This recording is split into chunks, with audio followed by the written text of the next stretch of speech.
எரேமியாவுக்கு விரோதமாக ஆலோசனை. அதற்கு அவர்கள், எரேமியாவுக்கு விரோதமாக ஆலோசனை செய்வோம் வாருங்கள். ஆசாரியரிடத்திலே வேதமும், ஞானிகளிடத்திலே ஆலோசனையும், தீர்க்கதரிசிகளிடத்திலே வசனமும் ஒளிந்து போவதில்லை. இவன் வார்த்தைகளை நாம் கவனியாமல் இவனை நாவினால் வெட்டி போடுவோம் வாருங்கள் என்றார்கள்.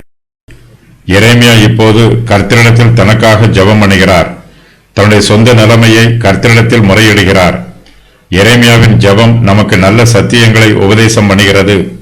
எரேமியாவின் சத்துருக்கள் அவரை துன்பப்படுத்துகிறார்கள்.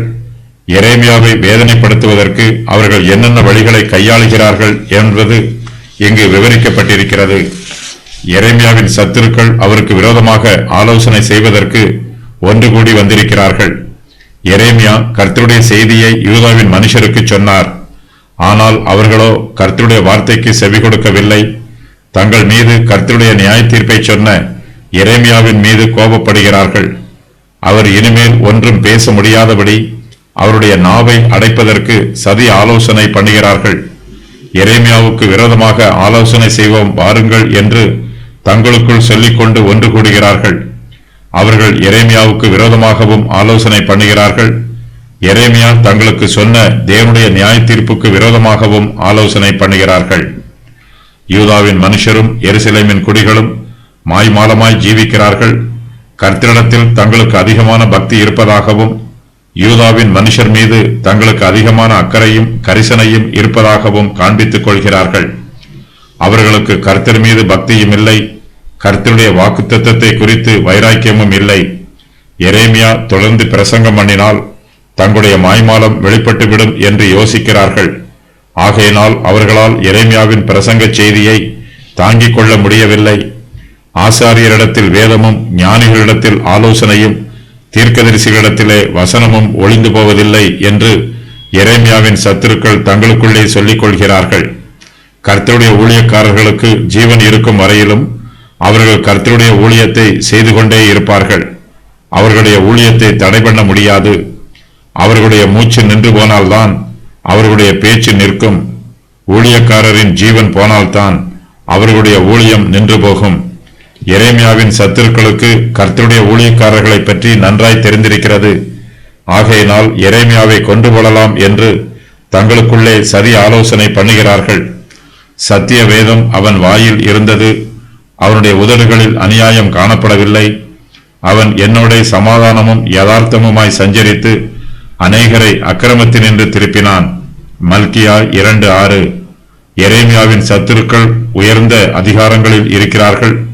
அவர்கள் தேவாலயத்தில் பிரதான ஆசாரியர்களாயும் ஜனங்களை ஆளுகை செய்கிற பிரபுக்களாயும் இருக்கிறார்கள். நியாயம் விசாரிப்பதும் ஜனங்களுக்கு தண்டனை கொடுப்பதும் அவர்களுடைய கரங்களில் இருக்கிறது.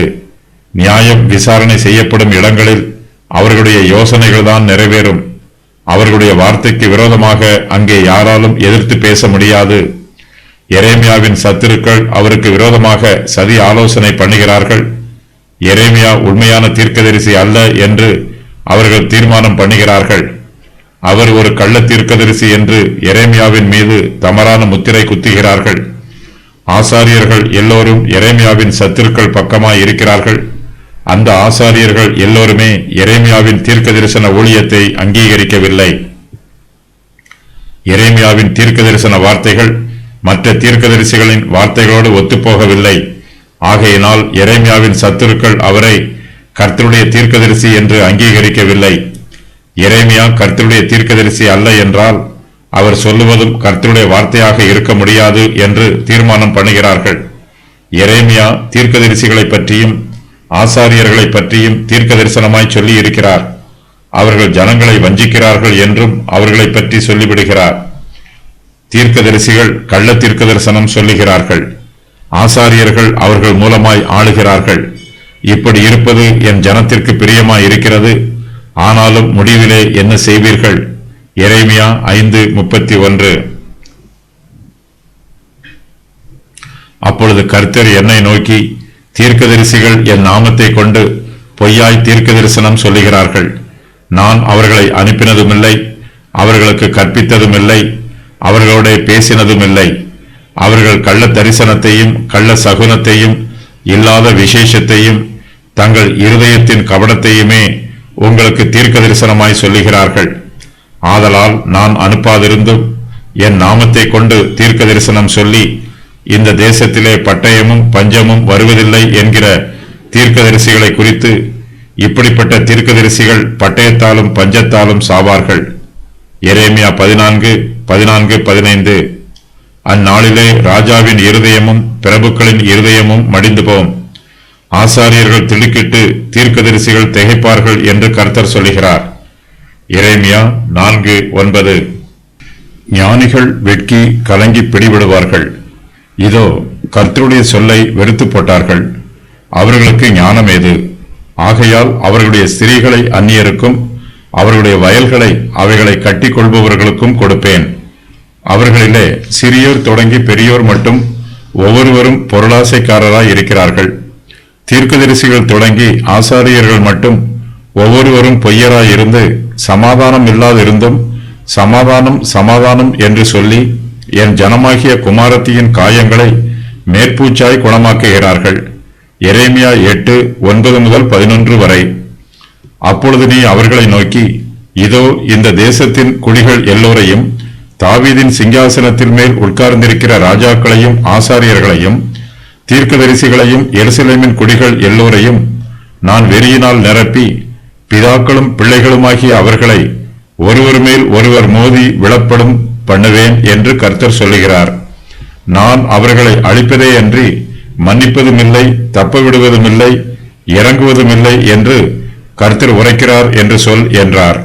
எரேமியா 13:14. எரேமியாவுக்கு யூதா மனுஷர் மத்தியிலும் எருசலேமின் குடிகள் மத்தியிலும் ஓரளவு நல்ல பெயர் உள்ளது. எரேமியாவின் சத்துருக்கள் அவருடைய நல்ல பெயரை எப்படியாவது கெடுத்து போட வேண்டும் என்று சதி பண்ணுகிறார்கள். இவனை நாவினால் வெட்டி போடுவோம் என்று தங்களுக்குள் சொல்லிக் கொள்கிறார்கள். எரேமியா கர்த்தருடைய வார்த்தையை சொல்லும்போது அதை ஒரு சிலராவது கவனித்து கேட்க வேண்டும். ஒருவரும் கேட்கவில்லை என்றால் அவர்கள் பேசியும் பிரயோஜனம் இல்லை. யாராலும் ஆகாயத்திற்கு பிரசங்கம் பண்ண முடியாது, மனுஷருக்குத்தான் பிரசங்கம் பண்ண வேண்டும். எரேமியாவின் செய்தியை கேட்காதபடிக்கு யூதாவின் மனுஷரை தடை பண்ணி போட வேண்டும் என்று சத்துருக்கள் ஆலோசனை பண்ணுகிறார்கள். எரேமியாவின் வார்த்தைகளை நாம் கவனிக்க கூடாது என்று தங்களுக்குள்ளே சொல்லிக் கொள்கிறார்கள். எரேமியாவின் வார்த்தைகளை ஒருவரும் கேட்கவில்லை என்றால் அவர் சோர்வடைந்து விடுவார், தான் பேசுவதை நிறுத்திக் கொள்வார். அவருடைய வார்த்தையை யாரும் கேட்கவும் மாட்டார்கள், ஒருவரும் மனம் திரும்பவும் மாட்டார்கள். எரேமியாவின் பிரசங்க செய்தி மனுஷருடைய செவிகளுக்கும் அவர்களுடைய இருதயங்களுக்கும் போய் சேராது. இவன் வார்த்தைகளை நாம் கவனியாமல் என்று எரேமியாவின் சத்துருக்கள் சொல்லுகிறார்கள். எரேமியா பேசுவது கர்த்தருடைய வார்த்தை, அது எரேமியாவின் சொந்த வார்த்தை அல்ல. ஆனால் எரேமியாவின் சத்துருக்களோ அவர் பேசுகிற வார்த்தைகளை கர்த்தருடைய வார்த்தைகள் என்று அங்கீகரிக்கவில்லை. அவை எல்லாமே எரேமியாவின் சொந்த வார்த்தைகள் என்று சொல்லுகிறார்கள்.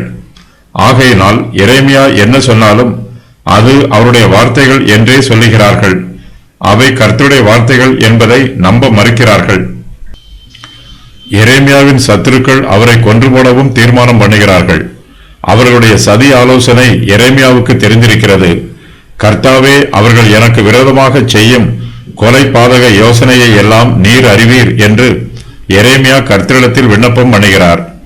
எரேமியாவின் மூச்சு நின்றால்தான் அவருடைய பேச்சு நிற்கும் என்று அவருடைய சத்துருக்கள் நினைக்கிறார்கள்.